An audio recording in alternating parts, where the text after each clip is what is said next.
Mesdames, Mesdemoiselles et Messieurs, bienvenue dans cette session d'actualité et commençons dans le Sud Kivu où le coup d'envoi de l'examen d'État 59e édition 2026 a été donné ce lundi 22 juin 2026 à l'Institut Anthony Depanzi en commune d'Ibanda, ville de Bukavu dans la province éducationnelle Sud Kivu 1. La cérémonie officielle s'est tenue en présence des autorités provinciales, des partenaires éducatifs et de finalistes. Regardons. C'est un moment décisif pour des milliers d'élèves finalistes au Sud Kivu. Lundi 22 juin 2026, le gouverneur du Sud Kivu, Patrick Boussou-Bouangui, a procédé au coup d'envoi de la 59e session ordinaire de l'examen d'État à l'Institut Antonino Depanzi dans la commune d'Ibanda à Bukavu. L'histoire nous enseigne que les grandes nations se sont construites d'abord par l'éducation avant de se distinguer par leur puissance économique ou technologique. Notre mouvement à la FCM 23 poursuit cette ambition en plaçant l'élève au cœur du système éducatif, en démocratisant davantage l'accès au savoir et en considérant l'éducation comme le premier investissement stratégique d'une nation moderne. Aucune province, aucun pays, aucune économie ne peut espérer une croissance forte, inclusive et durable sans investir massivement dans la formation de sa jeunesse. Les infrastructures peuvent être détruites et reconstruites. Les ressources naturelles peuvent s'épuiser, mais les savoirs acquis par un peuple demeurent les ressources la plus stratégique et la plus renouvelable. Chers candidats, ayez confiance en vous. Les efforts consentis durant toutes ces années trouveront aujourd'hui leur juste récompense. Soyez dignes de votre famille, de votre école, de votre province et de votre pays. Sur cette note d'espérance, de confiance et d'engagement envers l'avenir que je déclare officiellement ouvertes les épreuves de la session ordinaire de l'examen d'État édition 2026 sur toute l'étendue de la province du Sud Kivu. Vive l'éducation nationale, que vive la jeunesse congolaise, que vive la FCM 23, que vive le Sud Kivu, que vive la République démocratique du Congo. Je vous remercie. Le chef de l'exécutif provincial était accompagné par le vice-gouverneur en charge des questions politiques, administratives et juridiques, Dounia Masumbuko Bwenge-Doux, et celui en charge des questions économiques, financières et de développement, Gadi Mukizanzabinecha, ainsi que d'autres membres de son cabinet. Cette année, la province éducationnelle Sud Kivu 1 aligne 42 214 candidats, dont 52% des filles, réparties dans 49 centres d'examen à Bukavu, Kabare, Kalehe et Idjwi. Une progression notable dans la participation féminine, saluée comme un signal fort en faveur de l'égalité d'accès à l'éducation. Pendant 4 jours, les finalistes seront évalués dans les principales disciplines du programme national, notamment la culture générale, les langues, les sciences et les cours d'option. Après les lancements officiels, le gouverneur Patrick Boussou-Bouangui a effectué la ronde des salles d'examen procédant à la distribution symbolique des items et s'assurant du bon déroulement des épreuves. Les autorités se disent satisfaites de la mobilisation des candidats malgré le contexte sanitaire marqué par l'épidémie de la maladie à virus Ebola jusque-là contenue au Sud Kivu et qui à ce jour n'enregistre aucun cas, mais où les mesures barrières sont toujours renforcées et la surveillance épidémiologique toujours activée. Il faut dire que, comme vous le savez, pour l'instant, nos frontières sont fermées, mais nous avons fait une dérogation spéciale pour tous les étudiants, les finalistes qui étaient de l'autre côté, pour qu'ils puissent traverser et venir passer leurs épreuves.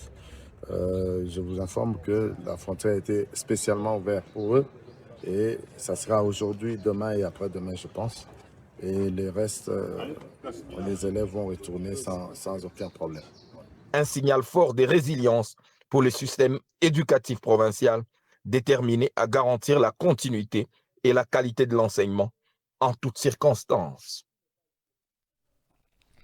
Et toujours dans le même chapitre, mais cette fois-ci à Rutshuru, plus de 15 000 candidats finalistes du secondaire de la sous-division Rutshuru 1. Parmi eux, 791 filles participent à l'examen d'État édition 2026, débuté le 22 juin 2026 et qui se clôture le jeudi 25 juin 2026.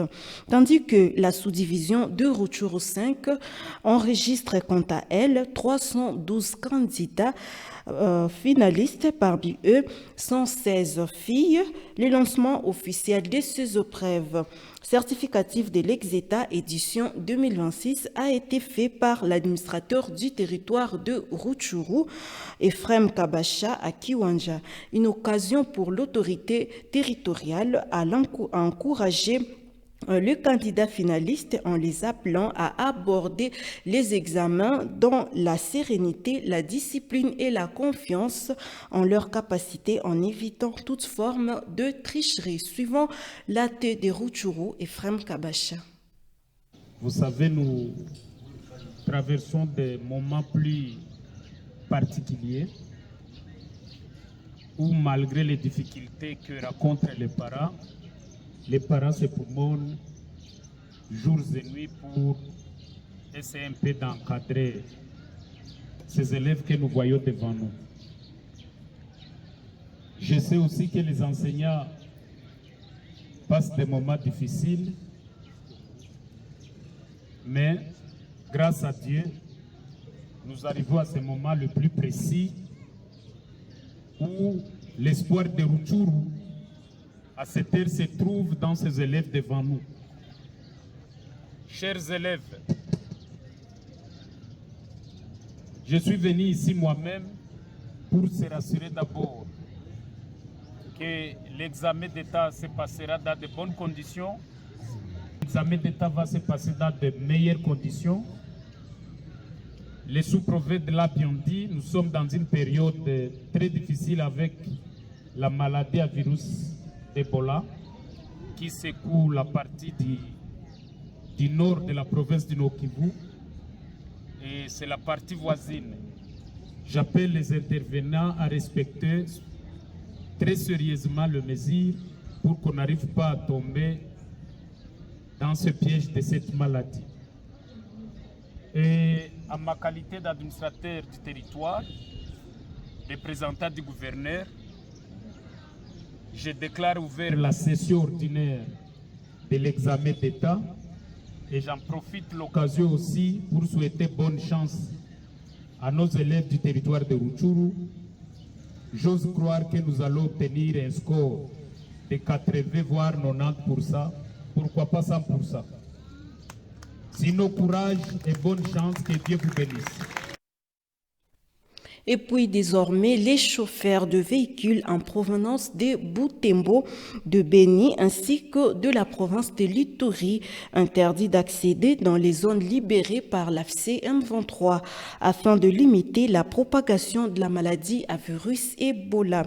Cette décision a été prise ce mardi 23 juin 2026 par le vice-gouverneur de province en charge de l'économie, finance et développement, Shadrach Amani, accompagné du conseiller principal en charge de transport, Timothée Wanza-Valeur, au cours d'une réunion d'échange avec le responsable des sociétés de transporteurs œuvrant en province du Nord-Kivu.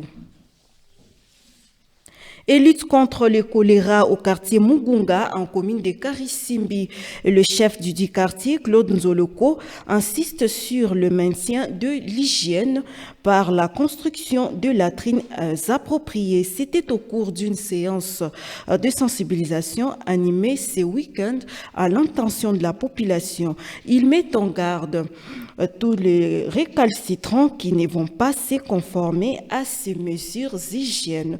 Que dans la communauté, ces cadres de base a saisi l'opportunité pour sensibiliser sur l'adhésion volontaire dans l'ARC, Armée révolutionnaire de l'ASC de l'AFC M23. Suivant donc le chef des quartiers, Claude Zoloko.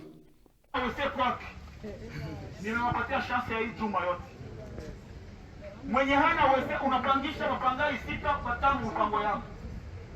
Nina kwa kwako unakuta wese kinatokota. Sawa bui. Sawa kondi.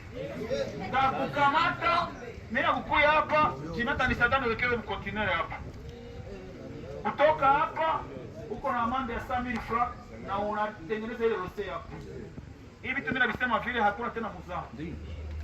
Unaelewana? Wewe patron mzao utapangisha wapangai kwako, hauna wese. Yote ni avantage yangu na nyinyi. Parce que koleri kiingia, nikiona watu kumi wanagonjwa, mimi ndio ninaomba. Tusitegemee tuwekisha kufanya development, tutengeneze mawese zetu, wapangai mwanao mikono kila kitu kifanye. Tumeelewana? Mwenye anapenda kujiunga na sisi, akuye, biro iko wazi. Munaona family one, munaona kapaka kuru iko pale. Hapa ndio wako charge na mobilisation. Unasikia? Kishaanza pokea. Kama napokea. Ninataka sasa na nyie mkue msione wengine kwa profile neema nyie mkoze ile neema. Si ndio? Ukikutana na femme noire même. Ewana, message kwa sana za kuachia madame. Mimi niko na besoin ya kwenda. Mwambie. Kweli. Et puis, à quelques heures de la deuxième entrée en lice des Léopards de la RDC, comptant pour la deuxième journée de la Coupe du Monde 2026, la rencontre s'annonce palpitante. À Goma, quelques supporters des Léopards qui ont été contactés par la RTNC ont affiché l'optimisme en faveur de fauves congolais, mais souhaitent que les efforts soient redoublés afin d'obtenir un bon résultat, comme c'était lors du match contre le Portugal, mais cette fois-ci avec une victoire. Regardons. Yangu kuhusu RDC inaomba kwanza mkuwe une bonne préparation et puis bajidone kila mtu ajidone kwa kisi walijidone kwa match ya Portugal na objectif kama mimi ni kurekipere kwanza 3 points juu ya mbele ya Colombia. Mimi najua Colombia ni ekipe ya mzuri sana. Mais makajipanga kwa kisi walijipanga juu ya Portugal, nikizani kunaweza kuwa mafanikio mazuri. Naona mechi iko mzuri kabisa. Naona tutajitahidi kwa sababu mechi ya kwanza tuliweza kucheza vizuri. Tuliweza kufanya kitendo kenye watu wote hawakuwaza kama tunaweza kukifanya. Lakini na kubali kama mechi ya leo itakuwa mechi nzuri sana. Na tunaweza kushinda. Tunaweza kufunga hata bao 2-0. Mimi kwenye kocha anaweza kubadilisha ni muatake yetu. Kikundi yetu ya kushambulia muatake anaweza kubadilisha, anatafuta mtu mwenyewe ataweza kusaidia timu kwa kucreer occasion, donc kutia ekipe na avantage. Mwenyewe anaweza kuwa na ile kalite ya kuweza kudribble kusudi atafute timu iweze kufunga mabao na kupata mazambi za mingi sana. Chers téléspectateurs, c'est par là que ce journal est clos. Merci d'avoir été des nôtres et à la prochaine.